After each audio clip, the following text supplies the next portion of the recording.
रात का अंधेरा था, कोई खातून थी, बच्चे की विलादत के वक्त लोग उसके घर में ले जाते थे। समझ लें जिस तरह आज क्लिनिक होते हैं डॉक्टरों के, उस खातून के घर में दो इकट्ठे बच्चे पैदा हुए। अब एक के यहाँ बेटी है, दूसरे के यहाँ बेटा है। तो हज़रत अली मुर्तज़ा शेर खुदा की बारगाह में फैसला आया। हुजूर दोनों कह रही हैं बेटा हमारा है, फैसला करें। हर काजी परेशान है, गवाह है कोई नहीं, रात का वक्त है, कैसे फैसला करें। तो हज़रत अली कहने लगे मुश्किल बात ही कोई नहीं। जब औरत के यहाँ विलादत होती है तो अल्लाह ताला उसके सीने में दूध भी अता करता है। फरमाया थोड़ा थोड़ा दूध दोनों का निकाल के तोल लो, जिसका दूध वजनी होगा बेटा उसका है। हुजूर ये आपने कहाँ से फैसला किया? फरमाने लगे कुरान पाक से।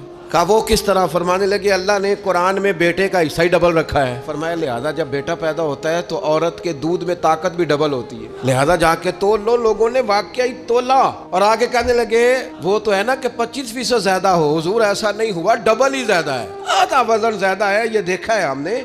तो जब बंदा अल्लाह से डरता है फिर रब तुम्हें नूरे बसीरत अता करेगा।